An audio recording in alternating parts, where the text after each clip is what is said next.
Water for future series zoom series के इस दूसरे एपिसोड में आप सबका बहुत बहुत स्वागत है। आज हम इस दूसरे एपिसोड में महाराष्ट्र के बारे में चर्चा करेंगे। सो युगंधर जी आज हमारे मुख्य स्पीकर होंगे।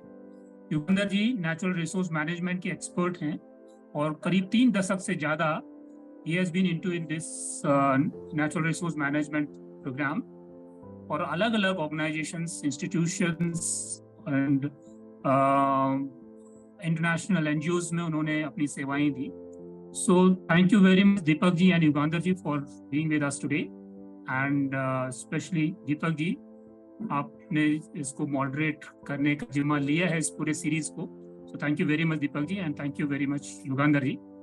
Now I will hand over it to mister Deepak ji. Deepak ji, now it's your turn. सभी को नमस्कार।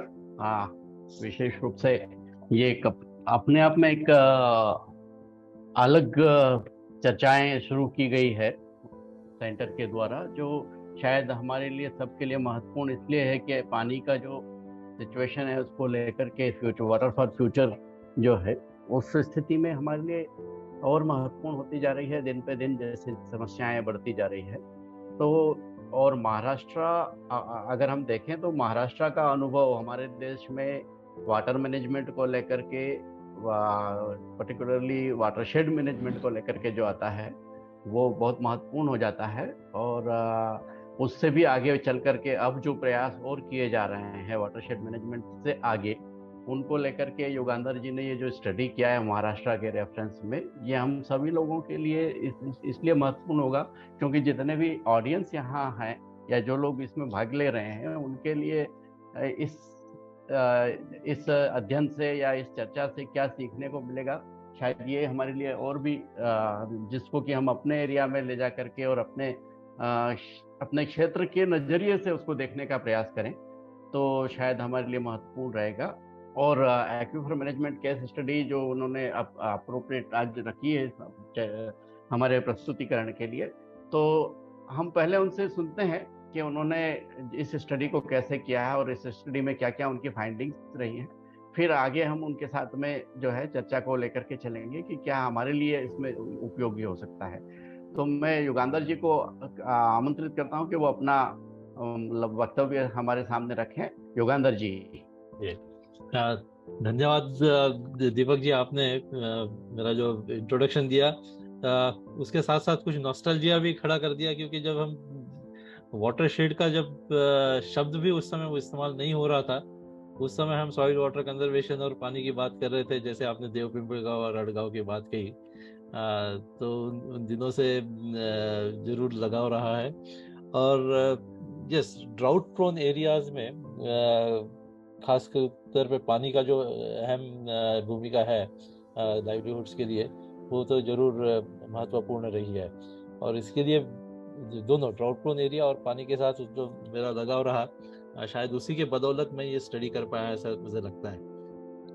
ये एक केस स्टडी के आधार पे है जो एक Rajiv Gandhi institute of contemporary studies ने एक अध्ययन शुरू किया था देश के तकरीबन 9 स्टेट्स में, और 10 स्टेट्स में, उसमें महाराष्ट्र भी एक था, जिसमें उद्देश्य ये था कि भाई वहाँ की ग्राउंड वाटर सिचुएशन क्या है और उस ग्राउंड वाटर सिचुएशन के आधार पे लोगों ने कौन सी ऐसी मैनेजमेंट सॉल्यूशंस, कौन सी ऐसी तरकीबें ढूंढी है कि जिसके चलते उनकी पानी की किल्लत, उनकी पानी की समस्याएं थोड़ी सी हट गई है या दूर हो गई है।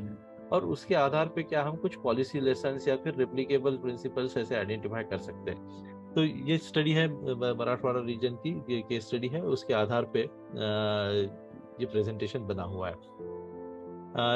महाराष्ट्र की स्थिति, जैसे आपने दीपक जी आपने बताया कि ये डेक्कन ट्रैप वाला एरिया है। जियोलॉजी तो थोड़ी कॉम्प्लिकेटेड है, यहाँ की हाइड्रोलॉजी भी तकरीबन 2/3 हिस्से में महाराष्ट्र के वेरिएबिलिटी ऑफ रेनफॉल काफी है। मतलब मानसून सीजन में भी बारिश कम ज्यादा होती है, 25-50% तक उनके कोएफिशिएंट ऑफ वेरिएशन है। और हार्ड रॉक में वैसे भी रिचार्ज की संभावनाएं काफी कम होती है और कॉम्प्लिकेटेड होती है। तो ये महाराष्ट्र का हाइड्रोजियोलॉजिकल मैप है, जिसमें देखोगे आप कि तकरीबन 81%, 81.2% of the area is of Deccan trap, जिसे हम बसाल्ट कहते हैं। अब बसाल्ट में पानी धारण करने की क्षमता लगभग नहीं के बराबर होती है, लेकिन इसमें जो क्रैक्स और फिशर्स होती है, जो वेदरिंग के साथ आती है, उसमें ही ये पानी रह सकता है। As compare to this yellow spot you see in the north, ये जो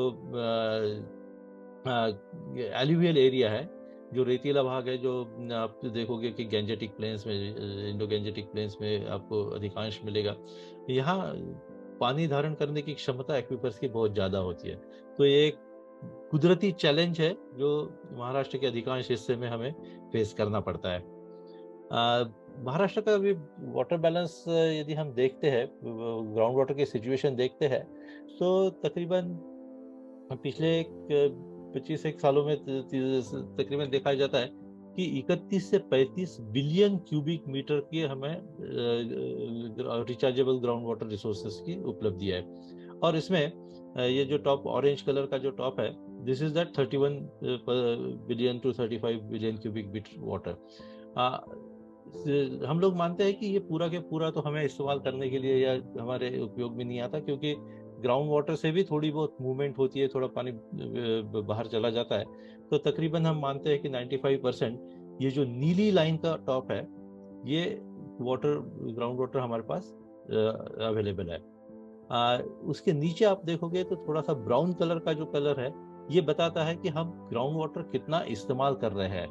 तो ये तकरीबन 15, 16, 17 बिलियन क्यूबिक मीटर तक हम इस्तेमाल करते आ रहे हैं। और जो उसके बाद जो बचता है, ये पीले रंग का जो ब्लॉक है, that is the annual ground water balance. तो हम इसमें एक देखने लायक ये महत्वपूर्ण चीज है कि ये जो ब्राउन कलर का बैंड है, इसकी चौड़ाई बढ़ते जा रही है तो समय के साथ साथ। इसका मतलब यह है कि हमारा ग्राउंड वाटर का एब्स्ट्रैक्शन बढ़ते जा रहा है, जो इन आंकड़ों से दिखाई देगा। यहाँ भी जो ब्राउन कलर पे दिखाया है, this is the percentage of आपके जो ग्राउंड वाटर की अवेलेबिलिटी है, उसमें से कितना परसेंट हम विड्रॉ कर रहे हैं। तो ये बढ़ते जा रहा है, देखेंगे आपकी 54, 55, 56% तक अभी चला गया है। तो ये एक वार्निंग सिग्नल है। भले हमारे जो ground water survey and development agency है, जो हमारा ग्राउंड वाटर डिपार्टमेंट है महाराष्ट्र गवर्नमेंट का, उनके अनुसार हमारे नंबर ऑफ जो रेड या ओवर एक्सप्लॉयटेड वाटरशेड्स है, जो ओवर एक्सप्लॉयटेड ब्लॉक्स है, वो हालांकि उतने ज़्यादा नहीं है। लेकिन आप ये ब्लॉक वाइज जो मैप है दाहिने ओर जो दिया हुआ है, उसका जो ग्राफ देख रहे हो, ये नीले रंग का हिस्सा बढ़ते जा रहा है। इसका मतलब ये हमारे सेमी क्रिटिकल ब्लॉक्स ये बढ़ते जा रहे हैं। तो ये एक थोड़ा सा वार्निंग सिग्नल है। और ऐसे कंटेक्स्ट में हमें क्या करना चाहिए, क्योंकि डिमांड तो हमारी बढ़ती जाएगी हमेशा, पानी की जो जरूरियतें हैं वो बढ़ते जाएगी इरिगेशन के लिए और अन्य इस्तेमालों के लिए। जियोलॉजी हमारी गिवन है, हार्ड रॉक एरिया है, जिसमें बहुत कम वाटर होल्डिंग कैपेसिटी है, केवल क्रैक्स एंड फिशर्स में ही पानी आता है। रेनफॉल वेरिएबिलिटी काफ़ी है। अधिकांश हमारे जो सेंट्रल महाराष्ट्र का जो एरिया है, वहाँ आप देखोगे कि रेनी सीजन, मानसून सीजन जो होता है, जो जून से लेकर सितंबर या अक्टूबर तक जो 4 या 5 महीने का सीजन होता है, उसमें आजकल बारिश कम होने लगी और नॉन मानसून सीजन में बारिश ज़्यादा होने लगी है। तो ये भी एक नया क्लाइमेट चेंज के साथ जुड़ा हुआ एक ऑब्जर्वेशन है कि जिसके चलते हमें ग्राउंड वाटर मैनेजमेंट में और भी कठिनाइयाँ ये करनी पड़ती है। और ये दोनों काफ़ी इंट्रिकेटली लिंक्ड है कि ग्राउंड वाटर अवेलेबिलिटी या ground water recharge will be dependent on both geological conditions and rainfall variability. अब ऐसे हालात में हम हमेशा क्या करते आ रहे हैं, जैसे दीपक जी ने कहा कि भाई हम वाटरशेड डेवलपमेंट कर रहे हैं। वाटरशेड डेवलपमेंट में हम अधिकांश ऑगमेंटेशन ऑफ वाटर और रिचार्ज ऑफ ग्राउंड वाटर, ये दोनों चीजें करते आ रहे हैं। These what we call supply side management. Supply मतलब कि पानी की अवेलेबिलिटी बढ़ाने के लिए। दूसरा, हमारे पास जो भी लिमिटेड वाटर क्वांटिटी अवेलेबल है, उसका इस्तेमाल ढंग से करने के लिए हम डिमांड साइड में भी कुछ करते हैं, जैसे डिमांड साइड मैनेजमेंट स्ट्रेटेजीज कहते हैं, जिसमें अधिकांश हम वाटर बजटिंग करते हैं, वाटर यूज का प्लानिंग करते हैं और अलोकेशन और यूज का ऑप्टिमाइजिंग करते हैं। तो उसके साथ साथ हमें कितना पानी हम इस्तेमाल कर रहे हैं इसका एक हिसाब किताब रखना भी जरूरी होता है।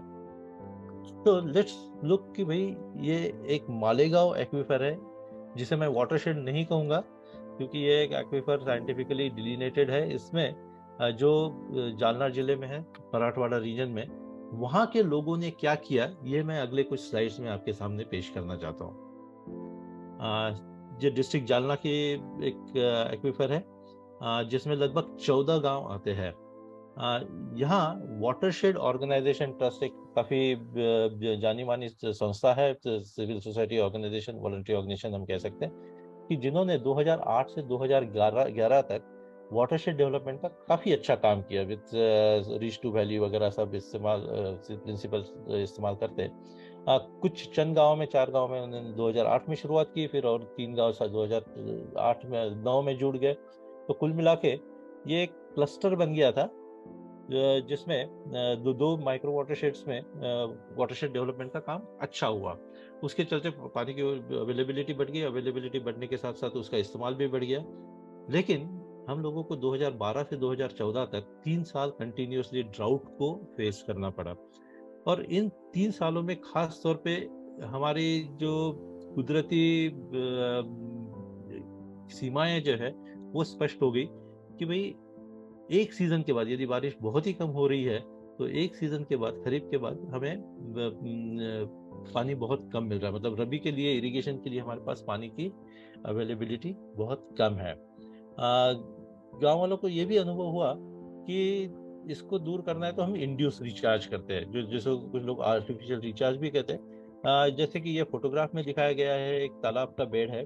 तालाब के बेड में आपको एक बोरवेल जैसा कुछ चित्र जो दिखाई दे रहा है सेंटर में गोल वाला, इसे रिचार्ज शाफ्ट कहते हैं, जो बोरवेल से जमीन के अंदर पानी डालने का एक तरीका है जो इन्होंने इस्तेमाल करना शुरू किया। लेकिन वो भी पता चला कि भाई ये भी उतना एडेक्वेट नहीं है। फिर साथ साथ लोगों ने ये भी किया कि भाई पानी की किल्लत है तो हम लोग माइक्रो इरिगेशन इस्तेमाल करते हैं जिससे हमें पानी की बचत हो जाएगी। So water saving was also use, लेकिन वो भी बहुत लोग नहीं कर पाए, ये स्पोरेडिकली हुआ। तो कुल मिला के बहुत कुछ फायदा हुआ नहीं। जब भी थोड़े बहुत वाटर रेनफॉल की वेरिएबिलिटी रहती थी, आगे पीछे हो गया बारिश, तो लोगों को सफर करना पड़ा, उनकी फसलों पे असर हुआ। तो ऐसे समय में इन गांव में जो वाटरशेड कमिटीज बनाई गई थी, वो वाटरशेड कमिटीज एक साथ आई और उन्होंने सोचना शुरू किया कि भाई क्या किया जाए। उन्होंने वाटर की मदद से, तब तक तो वाटर का एक जो वाटरशेड प्रोजेक्ट था वो तो खत्म हो गया था, लेकिन उन्होंने वाटर ने भी इसमें थोड़ा कम्युनिटी के साथ बैठ के थोड़ा सा जब सोच विचार करना शुरू किया, तो इन्होंने सोचा कि हमें थोड़ा सा डिटेल में जाने की, इसमें समझने की जरूरत है, तो इसकी जियोलॉजी समझ लेते हैं। तो वाटर के साथ जो जियोलॉजिस्ट थे उन्होंने काफी वाइडली इस एरिया की स्टडी की, और उनको पता चला कि ये जो हमारी ग्राउंड वाटर की जो रिसोर्स है ये केवल अपने 7 गांव में तक सीमित नहीं है, तो और भी 7 गांव उसके साथ जुड़ सकते हैं, कि जिसमें जैसे मतलब एक गांव में जहां रिचार्ज हो रहा है दूसरे गांव में उसका फायदा हो रहा है, तो कुल 14 गांव ऐसे आए कि जो इसके साथ हाइड्रोलिकली कनेक्टेड है, जो एक एक्वीफर जिसे माना जाता है। अब ये जियोलॉजिस्ट लोग जो बहुत कुछ करते हैं तो बहुत सारी चीजें आम जनता के सामने रखते हैं, तो काफी साइंटिफिक शब्दों में और काफी कॉम्प्लिकेटेड शब्दों में रखते हैं। लेकिन वाटर और यहाँ के वाटरशेड कमेटी के लोगों ने किया कि भाई ये आम जनता को समझ में आए, इस ऐसी कुछ तरीके से करे। तो एक इन्होंने 3D मॉडल बनाया, 3 डायमेंशनल मॉडल बनाया, जो अपने थर्मोकोल की शीट को काट काट के बनाया। ये सब लोगों ने ही बनाया। जियोलॉजिस्ट सामने बैठते थे, वो कहते थे कि भाई यहाँ यहाँ ऐसी ऐसी हालत है, तो आप उसको कैसे दिखाओगे। तो उस तरीके से ये 3 डायमेंशनल मॉडल बनाने के बाद गांव के लोगों को पता चला कि भाई हमारे सभी गांव में एक जैसे पानी की, ग्राउंड वाटर की सिचुएशन नहीं रहने वाली।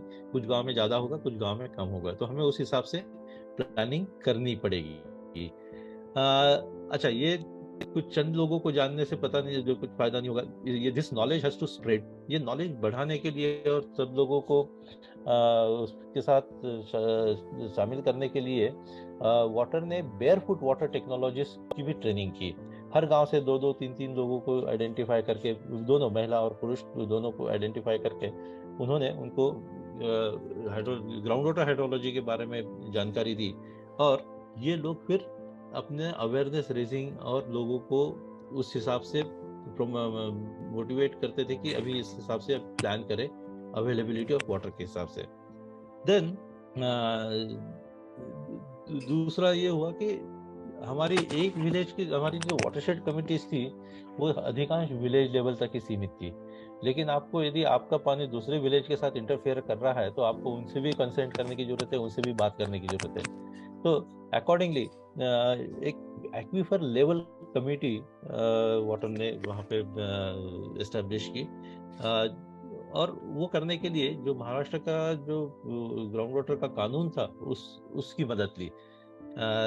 सिमिलरली ये जो साइंटिफिक स्टडी जिसके बारे में दीपक जी ने ये किया था, सॉरी, हाइड्रोलॉजिक डेटा, रेनफॉल कितना हो रहा है, कुएं की लेवल्स कितनी है, कुएं के पानी कैसे फ्लक्चुएट हो रहा है, ये सब अध्ययन किया गया गांव के लोगों के साथ ही, किसानों ने और गांव के युवाओं ने, महिलाओं ने मिलके ये किया और साथ में बैठ के वाटर बजटिंग किया। अब वाटर बजटिंग जो एक्सरसाइज रही वो अधिकांश विलेज लेवल तक ही सीमित रही, लेकिन उसमें ये जरूर कहते थे कि भाई यदि अगले गांव में यदि बारिश ज्यादा होती है, अगले गांव में ज्यादा कंजर्वेशन होता है तो हमें उसका फायदा मिलेगा। ये समझ तक लोगों की उसमें बढ़ गई।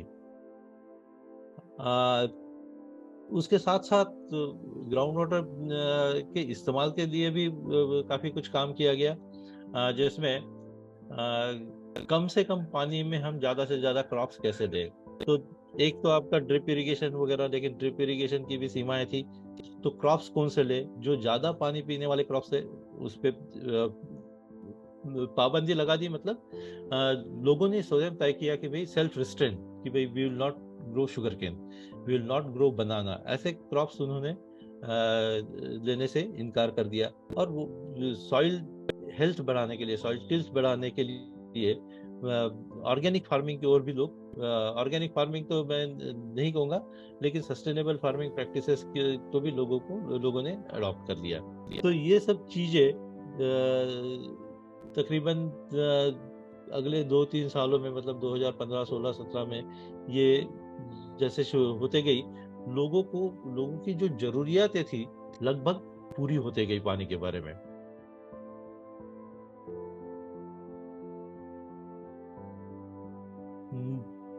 इसके साथ साथ और भी कुछ ऐसे हुआ कि ये गांव में थोड़ा बहुत वाटरशेड वगैरह चलते रहा तो थोड़ी सी विजिबिलिटी भी बढ़ गई थी। इन गांव में गवर्नमेंट के भी बहुत सारे प्रोग्राम आने लगे, जैसे जल स्वराज करके है, जो this was mainly for drinking water. फिर निर्मल ग्राम, स्वच्छ भारत के पहले जो अपना सैनिटेशन वाला प्रोजेक्ट था। वसुंधरा वाज आल्सो, ये इन महाराष्ट्र का जो वाटरशेड डेवलपमेंट प्रोजेक्ट था उसका उसकी संस्था का नाम वसुंधरा था। और निकरा मतलब क्लाइमेट रेजिलिएंट एग्रीकल्चर के ऊपर जो नेशनल प्रोग्राम था, वहाँ उनका भी यहाँ पे इम्प्लीमेंटेशन हुआ। इसके चलते बहुत सारी मतलब अवेयरनेस और जानकारी गांव वालों को मिली कि वाटर सेविंग कैसे किया जाए, क्लाइमेट वेरिएबिलिटी को कैसे हैंडल किया जाए। साथ साथ वाटर संस्था ने यहाँ पे फार्मर्स फील्ड स्कूल का अप्रोच अडॉप्ट किया।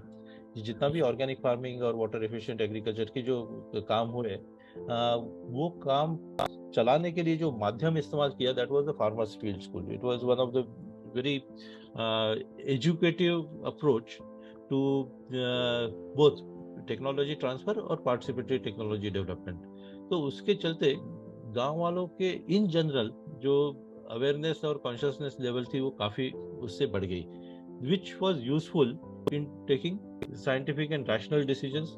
जो अपना साइंटिफिक डेटा है उसको समझने की लोगों की काबिलियत बढ़ गई और उसको इस्तेमाल करने की भी क्षमता उनकी काफी आगे आ गई। फिर साथ साथ वाटर ने एक फार्म प्रिसाइज करके एक वाटर क्रॉप के लिए एडवाइजरी ऐप बनाया, जो इन सभी गांव में ऑटोमेटिक वेदर स्टेशंस लगे हैं, इन्हीं गांव में और इसके आसपास भी। तो ये इन गांव का डेटा प्लस जो IMD का डेटा है उसको इंटरप्रेट करके जो साइंटिस्ट लोग थे वो क्रॉप एडवाइजरी देते थे कि अभी क्या करना है, अगले 3 दिनों में क्या होने वाला है, क्या कहाँ बारिश हो सकती है, कितनी बारिश हो सकती है। तो उसके चलते फार्मर्स को इसका भी फायदा हुआ कि अपने क्लाइमेटिक वेरिएबिलिटी को एड्रेस करने के लिए वो तैयार रहे। कि यदि मान लीजिए कि हार्वेस्टिंग सीजन में बारिश होने की संभावना है तो हार्वेस्टिंग को थोड़ा सा आगे टाल दे, या तो फिर हार्वेस्ट हो चुका है सामान तो उसको फिर टारपोलिन से ढक दे, या तो फिर उसके घर के मतलब जो जहाँ संभव हो कवर के अंदर रख दे। तो ये एक काफी फायदा गांव के लोगों को हुआ with the use of this app. ये ऐप के और भी बहुत फैसिलिटीज है कि भाई मार्केट रेट्स वगैरह वगैरह, लेकिन since it is not related to our topic हम उसमें नहीं बात करेंगे। तो कुल मिला के पानी की किल्लत दूर हो गई, ऐसे मान के चलते हैं। तो पानी की किल्लत दूर हो गई तो उसके लिए जो कुछ सक्सेस फैक्टर्स रहे, मतलब इफ यू एनालाइज कि भाई ये जो अनुभव है इसमें से हम क्या सीख ले सकते हैं, तो कुछ चंद चीजें मैं आपके सामने रखना चाहूंगा। एक तो ये है कि भाई जो फिजियोग्राफिक और जियोलॉजिकल कंडीशंस है वो काफी महत्वपूर्ण भूमिका निभाती है आपकी वाटर अवेलेबिलिटी को डिटरमाइन करने में। और यदि उसका आप ढंग से अध्ययन करके आपका प्लानिंग करते हो, चाहे रिचार्ज की मेजर्स हो, चाहे इसकी मेजर्स हो, वाटर कंजर्वेशन के मेजर्स हो, तो this will be quite useful. अच्छा, ये हमने जो देखा है ये हार्ड रॉक एरिया का है। एल्यूवियल एरिया में भी इसी प्रिंसिपल्स को हम इस्तेमाल करके वहाँ भी हाइड्रोलॉजी का अध्ययन करके हम वहाँ के भी वाटर सॉल्यूशंस और वाटर प्रॉब्लम्स को सुलझा सकते हैं। दूसरी बात यह है कि हम Maharashtra state is one of the pioneering states in terms of doing ground water analysis. मतलब तकरीबन 40 साल से GSDA ground water survey and development agency Maharashtra में असेसमेंट करते आ रही है कि भी ग्राउंड वाटर बढ़ रहा है। पहले वो dark water shade, light water shade, grey water shade कहते थे, व्हाइट वाटर शेड, फिर अभी ये क्रिटिकल, सेमी क्रिटिकल, कि भाई ये तो बढ़ते जा रहे हैं। लेकिन इसका असर केवल न्यूज़पेपर में कुछ आर्टिकल्स तक ही सीमित रहा है। गांव के लोगों के साथ या आम जनता के पास जो लोगों को जिन पर इसका असर होता है और जो लोग कुछ एक्शन ले पाते हैं, वहां तक ये असेसमेंट, ग्राउंड वाटर असेसमेंट पहुंची नहीं थी।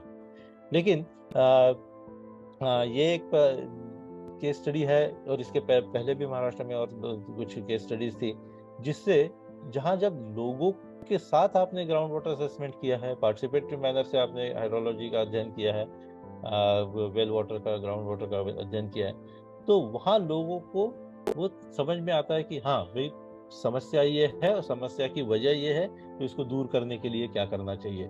तो कन्वर्शन ऑफ दिस नॉलेज और use of this knowledge into action for preventing future damage, ये तभी हो सकता है जब लोग शामिल होते हैं अपने डाटा कलेक्शन में, एनालिसिस में और उसका इस्तेमाल में। So this is one of the important lessons from this example. तीसरा है कि भाई पॉलिसी फ्रेमवर्क, कानून वगैरह बनते हैं, नेशनल पॉलिसी हमारी बनी। अब महाराष्ट्र में भी हमने 2009 में ये कानून पास किया था, लेकिन उसका एक्चुअल इम्प्लीमेंटेशन 2015 से शुरू हुआ। इतना समय उसमें बीत गया।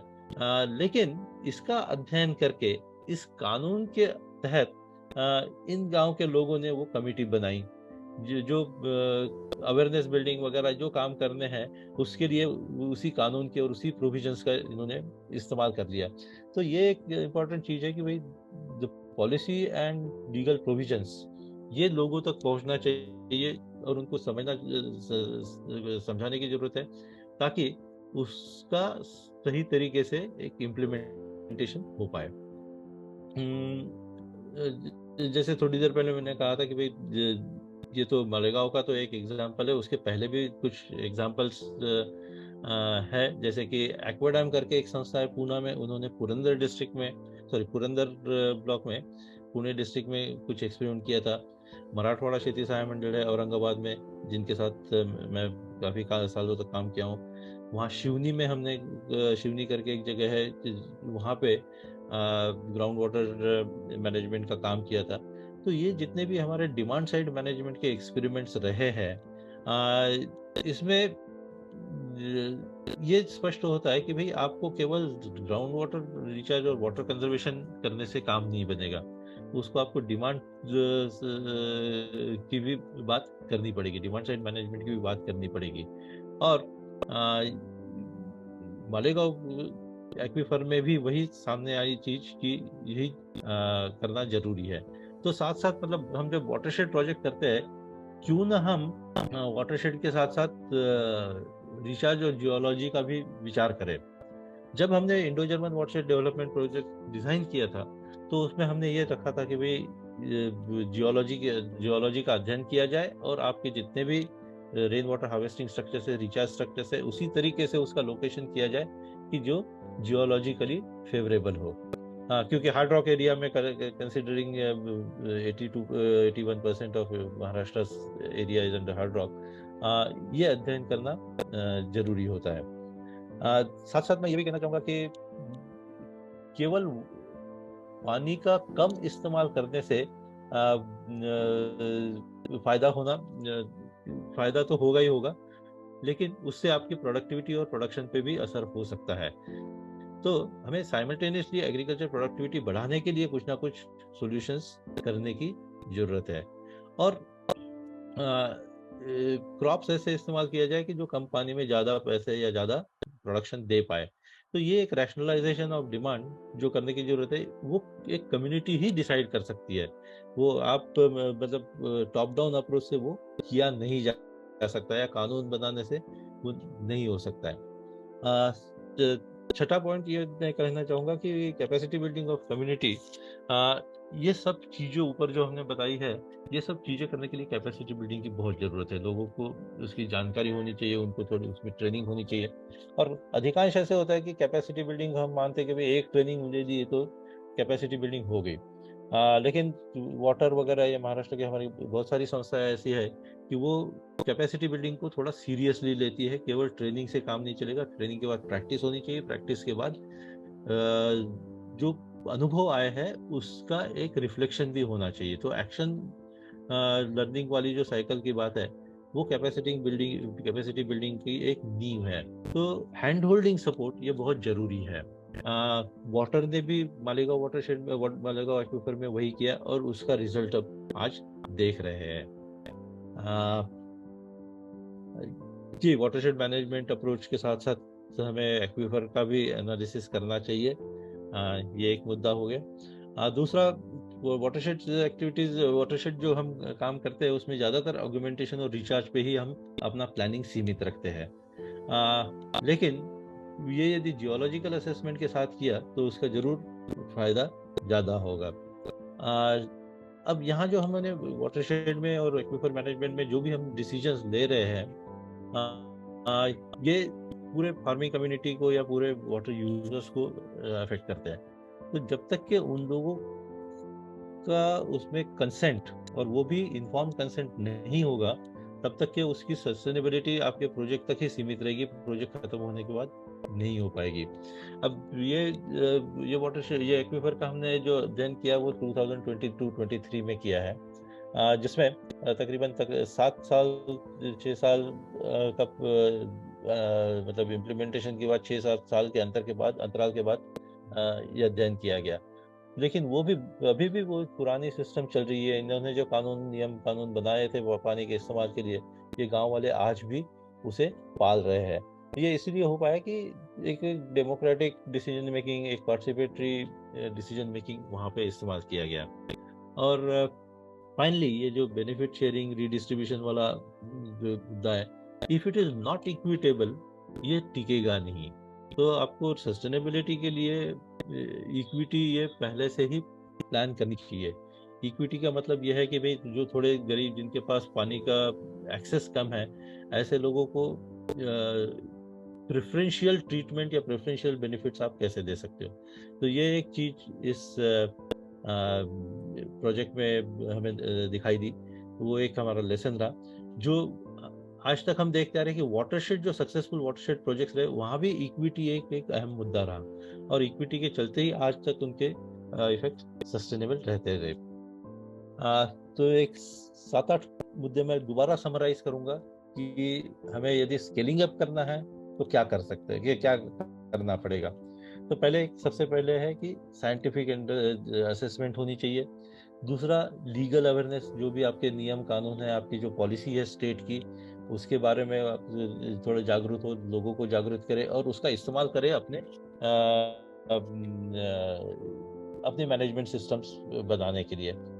बेयरफुट टेक्नीशियंस का जो सपोर्ट रहा है इस प्रोजेक्ट में, काफ़ी एक मेजर सक्सेसफुल फैक्टर रहा है, और उसी के चलते एक बहुत सारा सक्सेस इसमें प्राप्त हुआ है। तो वो एक चीज़ है कि इन द फ्यूचर हमें we can work on this. Then water budgeting tool, ये एक tool actually it was developed not by any one particular organization. GSDA ने भी उसमें काम काफ़ी किया है, बहुत सारे स्वयंसेवी संस्थाओं ने भी किया है, बहुत सारे गांव वालों ने भी अपने अपने तरीके से उसको इम्प्रूव किया है। तो ये जो वाटर बजटिंग टूल जो बनाया गया है, दिस टूल जिस हद तक हम उसको ज़्यादा सिंप्लीफाई करें, जिस हद तक हमें उसे लोकली मैनेजेबल करें, उसका इस्तेमाल आपके डायग्नोसिस में और प्लानिंग में हो सकता है। पांचवा मुद्दा मैं ये कहूँगा कि भाई इसमें ग्राम पंचायत और अदर लाइन डिपार्टमेंट को भी इन्वॉल्व करना जरूरी है, क्योंकि ये जितने भी पानी के साथ जुड़े हुए जो कानून हैं, उसकी इम्प्लीमेंटेशन की फाइनल अथॉरिटी ग्राम पंचायत पे, निचले स्तर पे, ग्राम स्तर पे ग्राम पंचायत की आती है। और यहाँ ऐसे हुआ, it was both by design as well as by default, कि बहुत सारे जो वाटरशेड कमेटी के मेंबर्स थे वो भूतपूर्व या तो फिर विद्यमान ये ग्राम पंचायत के मेंबर्स या तो फिर वार्ड मेंबर्स वगैरह रहे हैं। तो उसके चलते एक काफ़ी अच्छा कोऑर्डिनेशन ग्राम पंचायत और ये वाटरशेड एक्वीफर कमेटी में हो पाया। डिपार्टमेंट का भी काफ़ी, डिपार्टमेंट की जो छोटी मोटी स्कीम्स होती है जो हमारे एफर्ट्स को स्ट्रेंथन करती है, वो उसे उसका इस्तेमाल हम कर सकते हैं। फाइनली, पार्टिसिपेटरी प्लानिंग, जिसके बारे में हमने बात की, जिसका फोकस है इक्विटी पे होना चाहिए, और कैपेसिटी बिल्डिंग, कि भाई कैपेसिटी बिल्डिंग केवल एक ट्रेनिंग के साथ खत्म नहीं होनी चाहिए, उसके साथ एक हैंड होल्डिंग का स्ट्रॉन्ग कंपोनेंट होना चाहिए। अब ये सब चीजें फैसिलिटेट की है कोई इंटरमीडिएट ऑर्गेनाइजेशन थी, जहां इस पर्टिकुलर केस में वाटर, तो ऐसी कोई इंटरमीडिएट ऑर्गेनाइजेशन, वॉलंटरी ऑर्गेनाइजेशन ये होनी चाहिए। मतलब इसको थोड़ा दूसरे तरीके से देखें तो भाई ग्राउंड वाटर मैनेजमेंट करना है तो ये शायद सरकार की क्षमता से बाहर है, तो आपको इसमें स्वयंसेवी संस्था हो, सिविल सोसाइटी ऑर्गेनाइजेशन हो, उनको इन्वॉल्व करना जरूरी है ताकि गांव वालों को लेके, साथ में लेके हम चल सकते हैं। सो इतना कह के मैं रुकता हूँ